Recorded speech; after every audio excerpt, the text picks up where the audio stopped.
السلام علیکم friends, welcome to کتاب نگری یوٹیوب چینل کتابوں کی نگری میں خوش آمدید۔ میں ہوں آپ کی ہوسٹ اقرا یاسین اور آج میں آپ کے لیے لے کر آئی ہوں کرن آفتاب کے قلم سے تحریر کردہ کتاب نگری اسپیشل ناول ارارات کے ایپیسوڈ نمبر 6 کو لے کر۔ اس ایپیسوڈ کو سٹارٹ کرنے سے پہلے آپ جلدی سے کر لیجئے ہمارے چینل کو سبسکرائب، ویڈیو کو لائک اور کلک کر لیجئے بیل آئیکن کو۔ اب آتے ہیں ایپیسوڈ کی جانب۔ یہ پیرس میں اس کی دوسری صبح تھی۔ وہ وہاں چھٹیاں گزارنے کی غرض سے آئی تھی یا محتشم کمال سے خفا ہو کر؟ اس نے حفصہ پر کوئی بھی بات واضح نہیں کی تھی۔ اپنے دوستوں کے ہمراہ رات گئی تک جاگتی رہی تھی۔ اسے پیرس میں صبح کا منظر نہ دیکھنے پر کچھ دکھی ہوئی۔ جمائی روکتے اس نے اطراف میں دیکھا۔ چیری، اس نے آواز دی تھی پر وہ اسے کہیں نظر نہیں آئی تھی۔ اس نے کمفرٹر ہٹا کر سلیپرز پہنے مگر فون کی گھنٹی پر اس کے پاؤں ساکت ہوئے تھے۔ پھپھو کالنگ۔ اسکرین کی جانب دیکھتے ہوئے اس نے سرد آہ خارج کی تھی۔ وہ محتشم کمال سے جتنا بھی ناراض ہوتی مگر حفصہ سے ناراض نہیں ہو سکتی تھی، سو فون کان سے لگا گئی۔ شکر ہے تم نے فون تو آن کیا، کل سے کوشش کر رہی ہوں تم سے بات کرنے کی مگر تمہارا فون بند تھا۔ محتشم بھی پریشان ہے، تم اچانک ہی چلی گئی۔ باپ سے اس قدر ناراض ہو کہ سبی اور سائم کا بھی خیال نہیں آیا۔ حفصہ کا لہجہ شکوہ کا نہ تھا۔ میں کسی سے خفا نہیں ہوں امی، اور جہاں تک بات سبی اور سائم کی ہیں تو میں جانتی ہوں آپ ان کا خیال مجھ سے بہتر رکھیں گی۔ میرا بھی تو رکھا تھا۔ نہ جانے کیوں وہ رنجیدہ ہوئی۔ کچھ ہوا ہے؟ حفصہ پوچھے بنا نہیں رہ سکی۔ نہیں۔ اس نے بے خبر سوتی عرشیہ اور انوشے کو دیکھا اور کمرے سے ملحقہ چھوٹے سے ٹیرس کی جانب آئی تھی جہاں سے پیرس مزید خوبصورت دکھائی دیتا تھا۔ تمہارے محتشم سے جو بھی اختلافات ہیں ہم مل کر حل کر لیتے ہیں۔ کچھ اختلافات کبھی حل نہیں ہوتے، اب جانے دیں۔ وہ ایک دم سے سب کچھ نہیں چھوڑ سکتا حور۔ ہم اس بارے میں بات کیوں کر رہے ہیں؟ وہ چڑ گئی تھی۔ جن باتوں سے بچنے کے لیے وہ پیرس آئی تھی حفصہ وہی دہرا رہی تھی، کیونکہ جب تک بات نہیں ہوگی مسئلہ حل نہیں ہوگا۔ وہ استہزائیہ مسکرائی۔ مسئلہ بات کرنے سے بھی حل نہیں ہوگا۔ ڈیڈ کو سیاست کے آگے کچھ دکھائی نہیں دیتا، اپنی بیٹی بھی نہیں۔ ڈیڈ نے حریم کو کھویا تھا، اب وہ حور کو کھو رہے ہیں اور انہیں اس بات کا احساس تک نہیں۔ اس کی زندگی اتنی ہی تھی۔ حریم کے ذکر پر حفصہ دکھی ہوئی تھی۔ چند لمحے دونوں جانب خاموشی چھائی رہی، پھر حفصہ کی بے حد مدھم آواز گونجی تھی۔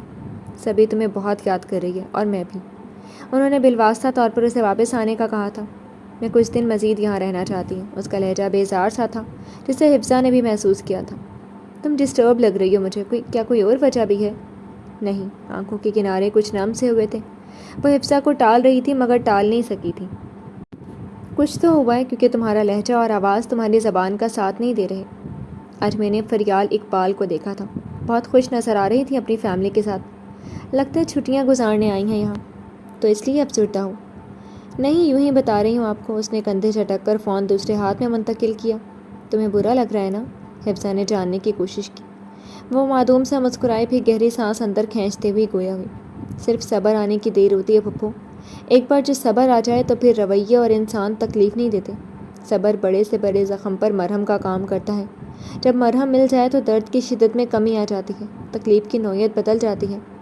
اگر وہ اپنی زندگی میں خوش ہیں تو میں بھی اپنی زندگی میں ان کے بغیر بہت خوش ہوں۔ واقعی؟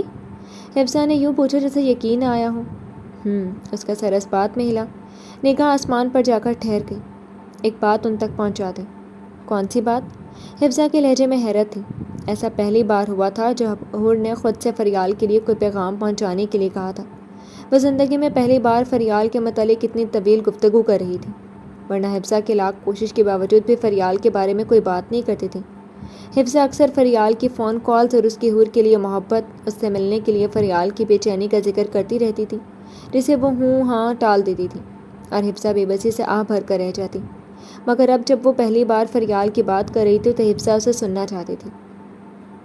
اگر اس سال انہوں نے میری سالگرہ پر تحفہ بھجوایا تو اچھا نہیں ہوگا۔ حفصہ کچھ ثانیہ خاموش رہی، پھر بولی، وہ تحفے بھجواتی ہیں تو تم کون سا اس کے تحائف کو سینے سے لگاتی ہو؟ کیوں لگاؤں؟ انہوں نے لگایا تھا مجھے سینے سے۔ اب بس کر دو حور، وہ ماں ہے تمہاری۔ ماں ہے تو چھوڑ کے کیوں گئی تھی؟ جب وہ دونوں ہی ایک دوسرے کے ساتھ رہنا نہیں چاہتے تھے تو بے روح کے مجسمے ہو کر ایک ساتھ زندگی گزارتے۔ حفصہ نے اسے حقائق بتانے کی کوشش کی۔ تو نہ رہتے، چھوڑ دیتے، لیکن ان دونوں نے ایک دوسرے کو چھوڑنے کے ساتھ ساتھ مجھے بھی چھوڑ دیا۔ ڈیڈ نے خود کو سیاست میں مصروف کر لیا اور ان کی سابقہ اہلیہ نے ایک بہت بڑے بزنس مین سے شادی کر لی، اور اب وہ دونوں ہی بے روح مجسمے نہیں رہے۔ پھر مجھ سے موم ہونے کی امید کیوں کرتے ہیں؟ ہر بار کیوں سفارش لے کر آ جاتی ہیں وہ آپ کے پاس کہ میں ان سے بات کروں، ایک بار مل لوں؟ تمہاری محبت کھینچ لاتی ہے اسے۔ مجھ سے جذباتی باتیں نہ کیا کرے پھپھو، ٹکے کے بھاؤ بکتے ہیں یہ جذبات۔ وہ بعض معاملات میں بہت ضدی تھی، یہ تو حفصہ جانتی تھی، لیکن بعض اوقات وہ کوری ہو جایا کرتی تھی، ایسی کوری کی حفصہ بھی اسے سمجھ نہیں پاتی تھی۔ چیری آ گئی ہے، فون بند کرتی ہوں، پھر بات کروں گی آپ سے۔ ابھی چیری کو کچھ کھلانا ہے اور پھر کسی ویٹرنری ڈاکٹر کو بھی ڈھونڈنا ہے۔ چیری کو کیا ہوگا؟ پتہ نہیں، 2 دن سے کچھ کھا نہیں رہی، تو سوچا ڈاکٹر کو دکھا لوں۔ اپنے پاؤں سے چیری کو پچکارتی ہوئے فکر مندی سے کہہ رہی تھی۔ ٹھیک ہے، اپنا خیال رکھنا۔ حفصہ کی جانب سے رابطہ منقطع ہونے پر وہ چیری کو اٹھاتی واپس اندر آئی تھی۔ یہ ناول آپ کتاب نگری یوٹیوب چینل پر پڑھ اور سن رہے ہیں۔ حسام داؤد سے ملنے کا فیصلہ کرنے کے بعد وہ مطمئن ہوتی پھر سے سو چکی تھی۔ صبح 7 بجے احتشام ملک کا فون آنے پر اس کی آنکھ کھلی تھی۔ اس نے لیٹے لیٹے ہی فون کان سے لگایا تھا۔ جی ملک صاحب، صبح صبح آپ کو تنگ کیا، اس کے لیے معذرت۔ انہوں نے رسمی سے انداز میں معذرت کی تھی۔ اب تنگ کر ہی دیا ہے تو تنگ کرنے کی وجہ بھی بتا دیں۔ کل رات میں نے نئی سیکیورٹی تعینات کی تھی سبھی اور باقی سب کے لیے، لیکن سبھی نے ان سب کو واپس بھجوا دیا۔ میرے منع کرنے پر انہوں نے مجھ سے کہا کہ میں صرف آپ کی سیکیورٹی کی فکر کروں، اپنے معاملات وہ دیکھ لیں گی۔ اور آپ نے ہمیشہ کی طرح جی ٹھیک ہے کہا ہوگا۔ تو کیا کہتا میڈم؟ آپ بھی تابعداری کی انتہا کر دیتے ہیں ملک صاحب۔ خیر، گارڈز بھیج دیں، سبھی سے میں خود بات کر لوں گی، اور آج رات کے ڈنر میں آپ سب کو جوائن نہیں کر سکوں گی۔ لیکن آج تو آپ نے پارٹی کے دیگر ممبران سے بات کرنی تھی، اپنا منشور ان کے سامنے پیش کرنا تھا نا؟ احتشام ملک نے یاد کروایا، یوں جیسے وہ بھول گئی ہو۔ میری جگہ آپ ان سے بات کر لیجئے، یا پھر فی الحال ملتوی کر دیں یہ میٹنگ۔ لیکن آج تو آپ کا کوئی دوسرا پلان نہیں تھا سوائے آج کی میٹنگ کے؟ پھر نہیں تھا، مگر اب بن گئے۔ اگر آپ اکیلے ہینڈل نہیں کر سکتے تو بتا دیں۔ نہیں، ایسی کوئی بات نہیں، آپ بے فکر رہیں، میں سنبھال لوں گا۔ ہور نے ساری لا کر فون بند کر دیا۔ وہ جانتی تھی کہ اگر احتشام ملک کو یہ پتہ چل گیا کہ وہ آج شام حسام داؤد سے ملنے والی ہے، تو وہ بھی اس کی پیشکش پر، تو وہ فوراً ہی اسے روک دیں گی۔ مگر وہ ایسا کچھ نہیں چاہتی تھی۔ وہ حسام داؤد کی منصوبہ بندی جاننا چاہتی تھی کہ آخر وہ اس سے ملنا کیوں چاہتا ہے۔ حالانکہ وہ جانتی تھی کہ حسام داؤد کے بلانے پر بنا کسی سے کچھ کہے خفیہ طور پر ملنے پر اس کی جان کو بھی خطرہ ہو سکتا ہے، لیکن وہ متوقع طور پر تمام چیزوں کے لیے خود کو تیار کر چکی تھی، سو خاموش رہی۔ یہ ناول آپ کتاب نگری یوٹیوب چینل پر پڑھ اور سن رہے ہیں۔ کیا ہوا، تمہارا منہ کیوں اترا ہوئے؟ وہ پول کے پانی میں پاؤں ڈالے پرسوچ نگاہوں سے پول کے پانی پر پڑتی روشنی کو دیکھ رہی تھی۔ اس کی خاموشی پر سائم نے اس کے شولڈر کٹ بال، جنہیں وہ ہمہ وقت کھلا رکھتی تھی، کی لٹ کھینچی تو اس نے کھا جانے والی نظروں سے سائم کو دیکھا۔ کیا ہے؟ اس نے گردن گھما کر کہا۔ وہی تو پوچھ رہا ہوں، کیا ہے؟ وہ بھی اس کے قریب بیٹھتا ہوا بولا تھا۔ نانا یاد آ رہے ہیں۔ دونوں ہاتھ ٹھوڑی پر ٹکاتی وہ خاصی مغموم دکھائی دیتی تھی۔ ہور سے جھگڑا ہوا ہے تمہارا؟ خالہ بولا کرو، سبھی نے ہمیشہ کہا جانے والا جملہ دہرایا۔ تم بھی تو ہور کہتی ہو۔ میری بات اور ہے، اور میں تم سے بڑی ہوں۔ ہاں، صرف 3 سال، کہتے ہوئے اس نے 3 انگلیاں اٹھائیں۔ تو بڑا بڑا ہی ہوتا ہے، چاہے 3 دن ہی کیوں نہ ہو، اور بچے بڑوں سے ہی سیکھتے ہیں۔ اب بتاؤ، ہور سے جھگڑا کیوں ہوا؟ تمہیں کس نے کہا کہ میرا اور ہور کا جھگڑا ہوا ہے؟ کیونکہ سبھی اکبر کو نانا جان تب یاد آتے ہیں جب وہ ہور سے خفا ہوتی ہے۔ یہ تمہارا مشاہدہ اتنا اسٹرانگ کب سے ہوا؟ وہ حیرت سے بولی۔ سائم نے فرضی کالر جھاڑے۔ سیاسی خاندان سے تعلق ہے، انٹیلیجنس وراثت میں ملی ہے۔ اوہ، اتنے تم افلاطون کے خاندان سے تعلق رکھنے والے؟ میتھ کا ٹیسٹ تو پاس ہوا نہیں تم سے۔ اس نے سائم کو پچھلے ماہ ہونے والا ایڈمیشن ٹیسٹ یاد کروایا جو وہ تیاری کے باوجود بھی پاس نہیں کر سکا تھا۔ مانا کہ ریاضی کمزور ہے میری، لیکن آبزرویشن بہت اچھی ہے۔ مگر کیا کریں، کبھی غرور نہیں کیا۔ اس کے شاہانہ انداز پر سبھی چاہ کر بھی اپنی ہنسی روک نہیں پائی۔ تمہارے پاس کچھ ایسا ہے بھی نہیں جس پر تم غرور کرو۔ ہاں، تم کہاں مانو گی، جلتی جو ہو میری شخصیت سے۔ ایسی شخصیت پہ کہیں جھلس ہی نہ جاؤں۔ اس نے پول کا پانی ہتھیلی میں بھر کر سائم کی جانب اچھالتے ہوئے کہا۔ سبھی بی بی، سائم بابا جلدی سے اندر آئیں۔ غضب ہو گیا، غضب۔ یقیناً اس کا طوطا اور اس کی طوطی کو دھوکہ دے کر اڑ گیا ہوگا، سائم نے ہنستے ہوئے پیشن گوئی کی۔ ہمارے طوطے کو کچھ نہیں ہوا۔ پھر کیا ہوا ہے؟ سبھی زمین پر دباؤ ڈالتے کھڑی ہوئی۔ نکاح ہو گیا ہے۔ نکاح؟ نکاح، سائم نے سبھی کو دیکھ کر دہرایا۔ کس کا؟ گل خان؟ گل خان کا؟ وہ محظوظ ہوتی مستفسر ہوئی۔ گل خان ہمارے سوا کسی اور سے نکاح کرے گی تو ٹانگیں نہیں توڑ دے گا ہم اس کی۔ ہم تو ہور باجی کی بات کر رہے ہیں، ان کا نکاح ہو گیا ہے۔ سائم ایک جھٹکے سے کھڑا ہوا، سبھی نے حیرت سے اسے دیکھا۔ کوئی خواب تو نہیں دیکھ لیا گلفشاں؟ سائم نے بات کی سنگینی کو کم کرنے کی لاشعوری کوشش کی، جبکہ سبھی اب تک ساکت تھی۔ جاگتے میں خواب نہیں دیکھتا ابھی خبرنامے میں دیکھا ہم نے، وہ خبروں والا بتا رہی تھی کہ حور باجی کا نکاح ہوا ہے، وہ اس چھپکلی والے کے ساتھ، اور ان دونوں کا تصویر بھی آ رہا ہے بار بار۔ سبھی اور سائم نے ایک دوسرے کو دیکھا، پھر دونوں اندر کی طرف بھاگے۔ یہ ناول آپ کتاب نگری یوٹیوب چینل پر پڑھ اور سن رہے ہیں۔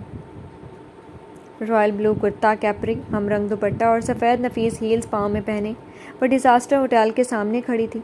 ہوٹل کی عمارت خاصی بلند اور شاندار تھی۔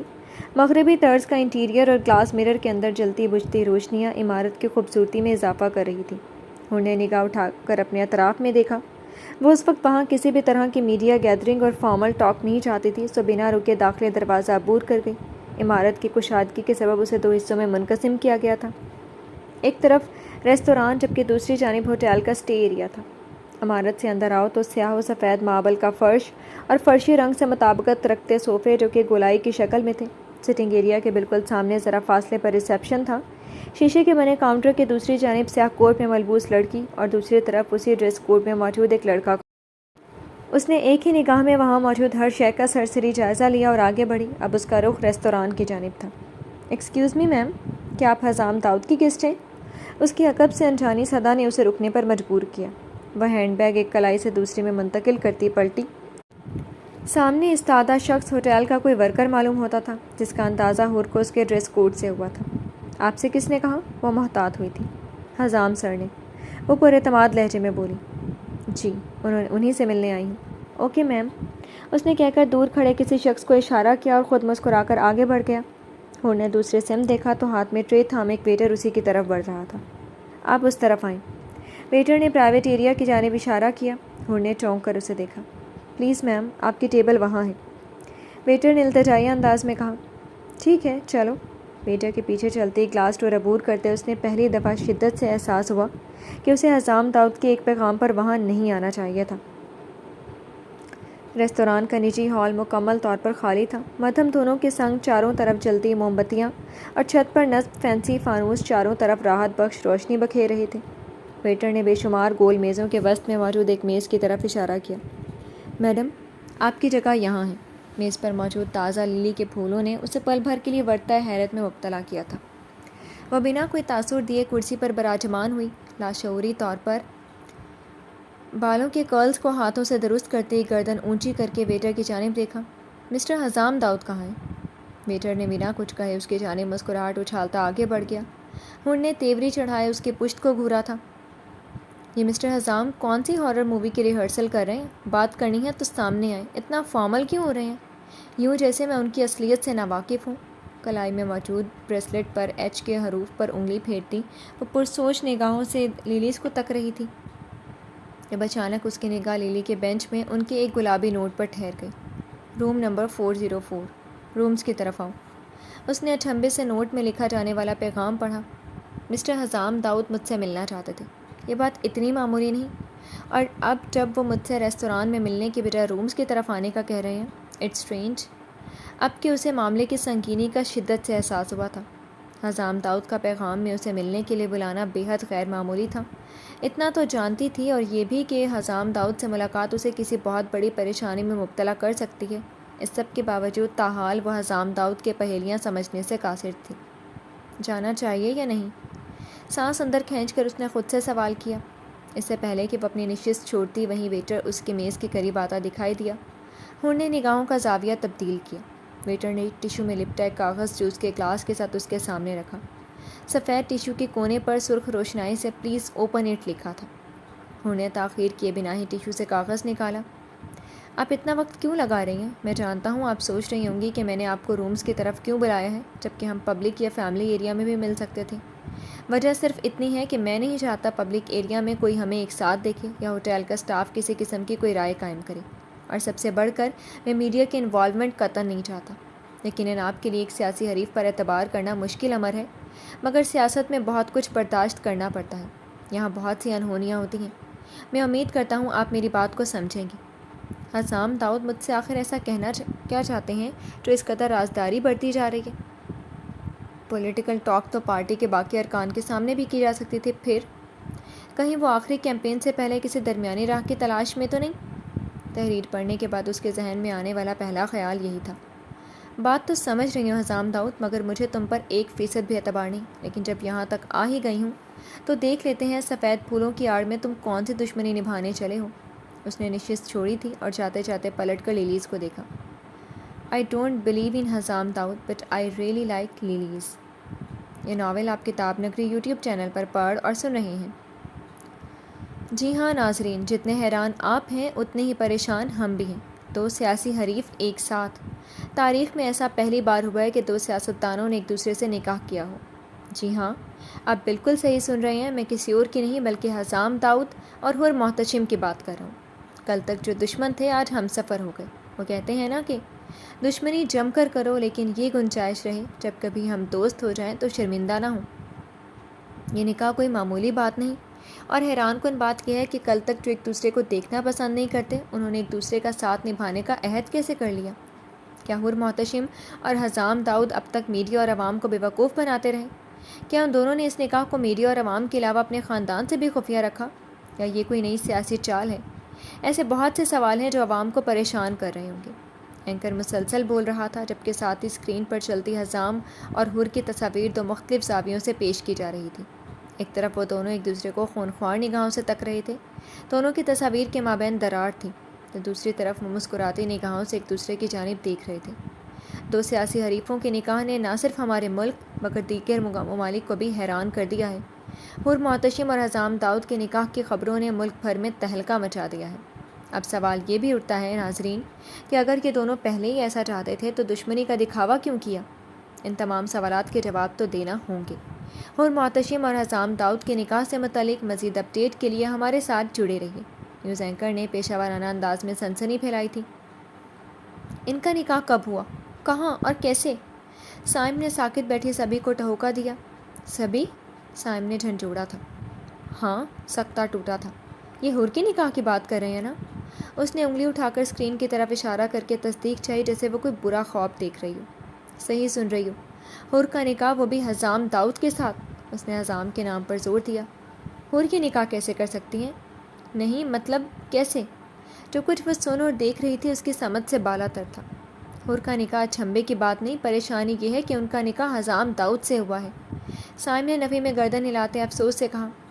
گلفشاں، کچھ کھانے کے لیے لاؤ، میرا تو شوگر لیول ڈاؤن ہو رہا ہے۔ سبھی نے پیشانی پر ابھرتے پانی کو ٹیشو سے صاف کرتے ہوئے کہا۔ گلفشاں نے صدمے سے گردن ہلائی۔ تم حفظہ نانی کو بلا کر لاؤ سائم، وہ شامی صاحب سے بات کریں گی، آخر پتہ تو چلے کہ حور نے یہ سب کیا کیوں۔ سائم سے کہتی وہ ایک بار پھر اسکرین کی جانب متوجہ ہوئی تھی۔ یہ ناول آپ کتاب نگری یوٹیوب چینل پر پڑھ اور سن رہے ہیں۔ داؤد مینشن کے افراد کی حالت محتشم ولا میں رہنے والوں سے مختلف نہ تھی۔ دیکھ لیں اپنے چہیتے بھتیجے کے کارنامے، سیاست کا ستیہ ناز کر کے مخالفین سے محبتیں نبھا رہا ہے۔ اب کیوں چپ ہیں؟ آپ کچھ بولتے کیوں نہیں؟ آپ تو کہتے تھے حسام مجھ سے مشورہ کیے بغیر کوئی فیصلہ نہیں کرتا، وہ ہر چیز کی نفی کر سکتا ہے مگر میری نہیں۔